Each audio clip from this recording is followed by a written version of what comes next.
નમસ્કાર દર્શક મિત્રો, કિસાન સમાચાર ચેનલમાં તમારું સ્વાગત છે। જાણીએ આજના મોટા સમાચાર।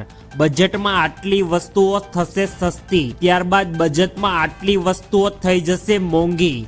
બજેટમાં ખેડૂતોને શું મળ્યું તે જાણીશું। યુદ્ધોને ધ્યાનમાં રાખીને સરકારે બજેટ બનાવ્યું। 1 તારીખથી ગેસના ભાવમાં જબરદસ્ત વધારો। આધાર કાર્ડ ઉપર 50,000 રૂપિયાની લોન।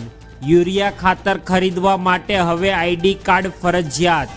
ગુજરાત સરકારનો મહત્વપૂર્ણ નિર્ણય। આ તમામ નાના મોટા અને મહત્વપૂર્ણ સમાચાર જાણીએ તે પહેલા મિત્રો, જો કિસાન સમાચાર ચેનલમાં તમે નવા છો તો ચેનલને જરૂરથી સબસ્ક્રાઇબ કરી વિડીયો લાઈક કરી દેજો। આજના સૌથી મોટા સમાચાર। સરકાર દ્વારા 1 ફેબ્રુઆરીના રોજ દેશનું બજેટ પાસ કરવામાં આવ્યું અને આ બજેટમાં કઈ કઈ વસ્તુઓ સરકાર દ્વારા સસ્તી કરવામાં આવી તેના વિશે આજે આપણે સંપૂર્ણ વાત કરીશું। જેમાં સૌપ્રથમ વાત કરીએ તો કેન્સરની 17 જેટલી દવાઓના ભાવમાં ઘટાડો થશે। ડાયાબિટીસ એટલે કે સુગરની દવાઓ પણ હવે આવનારા દિવસોમાં સસ્તી થશે। આ ઉપરાંત અન્ય 7 પ્રકારની જે ગંભીર બીમારીઓ છે તેમાં પણ અલગ અલગ વપરાતી દવાઓના ભાવમાં પણ સરકારે ઘટાડો કરવાનો બજેટમાં નિર્ણય લીધો છે। ત્યારબાદ મોબાઈલ, ઈવી અને ઇલેક્ટ્રોનિક્સ, ડિજિટલ તથા અનેક આઇટમો જેને જે પર્યાવરણને ધ્યાનમાં રાખીને સરકારે ટેકનોલોજી સાથે જોડાયેલી વસ્તુઓને પણ અત્યારે ખાસ કરીને સસ્તી કરી છે। ત્યારબાદ ઈવી બેટરી જેમ કે ઇલેક્ટ્રિક વાહનોના વપરાશને પ્રોત્સાહન આપવા માટે અને તેમની બેટરીના ભાવ ઘટાડવામાં આવ્યા છે। ત્યારબાદ સૌથી અગત્યપૂર્ણ તો માઇક્રો ઓવન, ઘર વપરાશની ચીજ વસ્તુઓનું પણ સરકારે ખાસ ધ્યાન રાખ્યું છે અને મહિલાઓને માઇક્રો ઓવનના ભાવમાં સસ્તાઈ આપી છે। ત્યારબાદ સોલર સંસાધનો પણ અત્યારે સરકારે સસ્તા કરવા તરફનો નિર્ણય લીધો છે। ત્યારબાદના બીજા મહત્વપૂર્ણ સમાચાર, બજેટમાં કઈ કઈ વસ્તુઓ મોંઘી થઈ તેના વિશે પણ આપણે ચર્ચા કરી લઈએ। બજેટમાં સરકાર દ્વારા અત્યારે આમ લોકોને ઘણી બધી રાહત આપવામાં આવી છે, પરંતુ આ સાથે સરકારે બજેટમાં અમુક વસ્તુઓના ભાવ પર ટેક્સ વધારો કર્યો છે। બજેટમાં કેટલીક વસ્તુઓ પર સરકારે અંધાધૂંધ ટેક્સ વધાર્યો છે ને જેના કારણે તે વસ્તુ મોંઘી થઈ ગઈ છે। જેમાં સૌપ્રથમ વાત કરીએ તો દારૂ।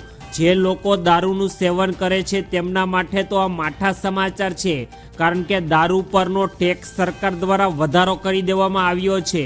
ત્યારબાદ સ્ક્રેપ અને ખનીજ, ધાતુના ભંગાર અને અમુક ખનીજોના ભાવમાં સરકારે વધારો કર્યો છે।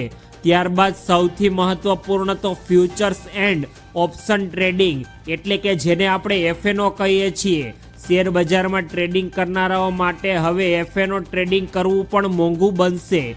ત્યારબાદ તમાકુ અને સિગારેટ, દર વખતની જેમ આ વર્ષે પણ સરકાર દ્વારા પાન મસાલા અને સિગારેટ તથા તમાકુ ઉત્પાદનો પર હેલ્થ સેસ વધારવાનો નિર્ણય લીધો છે, જેનાથી વ્યસનકારીઓની વસ્તુઓ મોંઘી થઈ જશે। ત્યારબાદના એક અગત્યપૂર્ણ સમાચાર મિત્રો, સરકારે આ બજેટ રજૂ કર્યું, પરંતુ આ બજેટમાં ખેડૂતોને શું મળ્યું તેના વિશે આપણે ચર્ચા કરીશું। આજે આ કેન્દ્રીય બજેટ 2026-27 રજૂ કરતી વખતે દેશના નાણામંત્રી નિર્મલા સીતારમણે ખેડૂતો માટે ઘણી બધી જાહેરાતો કરી અને સરકારે અત્યારે સ્પષ્ટ કરી દીધું છે કે ખેડૂતોની આવક વધારવા માટે કૃષિમાં વૈશ્વિકીકરણ કરવામાં આવશે, ઉત્પાદકતા વધારવામાં આવશે અને ઉચ્ચ મૂલ્યાંકનવાળા પાક પર સરકાર હવેથી ખાસ ભાર મૂકવામાં આવશે। આ નિર્ણય નાના અને મધ્યમ કદના ખેડૂતો માટે ખૂબ જ ફાયદાકારક સાબિત થશે, કારણ કે પરંપરાગત પાકોથી આગળ વધી હવે સરકાર ઈચ્છે છે કે ખેડૂતો અલગ અલગ પ્રકારના પાકોનું વાવેતર કરી વૈશ્વિક સ્તરે તેનું બજાર કરીને ખેડૂતોની આવક બમણી થાય। સરકાર સિંચાઈ પર પણ અત્યારે પૂરતું ધ્યાન આપી રહી છે, કારણ કે યોગ્ય સિંચાઈ વિના તો ખેડૂતો પણ પાક ઉગાડી શકે નહીં। તેના માટે સરકારે અત્યારે પીએમ કૃષિ સિંચાઈ યોજના ચલાવી છે। ત્યારબાદના એક અગત્યપૂર્ણ સમાચાર, સરકારે બજેટ રજૂ કર્યું, પરંતુ તેમાં યુદ્ધોનું પણ સરકારે અત્યારે ખાસ ધ્યાન રાખ્યું છે। ગઈ વખતે જ્યારે સરકારે બજેટ રજૂ કર્યું હતું ત્યારે આ સેક્ટરમાં 9.5% વધારો કર્યો હતો, જેની સરખામણીએ આ વખતે 7.8 લાખ કરોડ સંરક્ષણ સેક્ટર પાછળ સરકારે ફાળવ્યા છે. એટલે કે સીધા શબ્દમાં જોઈએ તો સરકારે અત્યારે દેશની મિલિટરીનું બજેટ વધારી દીધું છે, જે લગભગ 14 થી 15% જેટલો વધારો સૂચવે છે. આ ફાળવણીમાં 2.19 લાખ કરોડની નવી ખરીદી, હથિયારો, ઉપકરણો, ટેકનોલોજી પાછળ ખર્ચ કરવામાં આવશે. આ ઉપરાંત ઘરેલું ઉત્પાદનો, આત્મનિર્ભર ભારત, સ્વદેશી હથિયારો અને નિકાસ વધારવા ઉપર સરકાર ફોકસ કરશે. રક્ષણ મંત્રાલયે ઉત્પાદન કરતાં ઘણું બધું અત્યારે તેમાં વધારો કરી દીધો છે. દુશ્મન દેશોમાં પણ અત્યારે ભારતનું બજેટ જોઈને હડકંપ મચી ગયો છે. ત્યારબાદના એક અગત્યપૂર્ણ સમાચાર, 1 તારીખથી ગેસના ભાવમાં વધારો.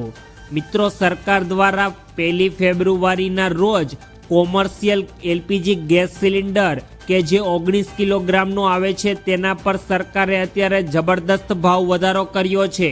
જોકે અત્યારે મિત્રો સામાન્ય અને ઘરેલું મહિલાઓને કોઈ પણ પ્રકારનો ડરવાનો માહોલ નથી, કારણ કે સરકારે અત્યારે ઘરેલું એલપીજી ગેસ સિલિન્ડર છે જેના ઉપર અત્યારે લોકો રાંધણ ગેસ કહે છે તેઓની 14.2 કિલોગ્રામની કિંમતમાં અત્યારે સરકારે કોઈ પણ પ્રકારનો વધારો કરવાની જાહેરાત કરી નથી. આનો સીધો અર્થ એ થયો કે રસોઈ ગેસના ભાવમાં સરકારે અત્યારે લોકોને રાહત આપી છે, પરંતુ તેની સામે અત્યારે સરકારે કોમર્શિયલ એટલે કે જેઓ કારખાના અને ઇન્ડસ્ટ્રીયલ એરિયામાં વપરાય છે એલપીજી ગેસ સિલિન્ડર, તેની કિંમતમાં 50 રૂપિયા સુધીનો વધારો કરવાની જાહેરાત કરી છે.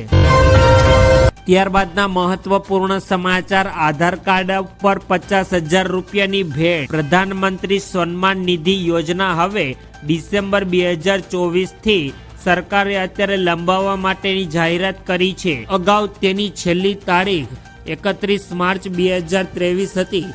આ યોજના હેઠળ નાના વેપારીઓ અને સ્ટ્રીટ વેન્ડર્સને સરકાર દ્વારા હવે પોતાનો વ્યવસાય વધારવા માટે લોન આપવામાં આવે છે. નાણાં મંત્રાલયે આ બાબત પર ટ્વીટ કરીને માહિતી આપી. જોકે કોઈ શહેરી વિક્રેતા, મજદૂર કે કોઈ અન્ય નાગરિકોને કરિયાણા, રેડીમેડ અથવા તો ફળની દુકાન ખોલવા માંગે છે તો તેવા વ્યક્તિને આ યોજના હેઠળ લોનની રકમ સરકાર દ્વારા આપવામાં આવે છે.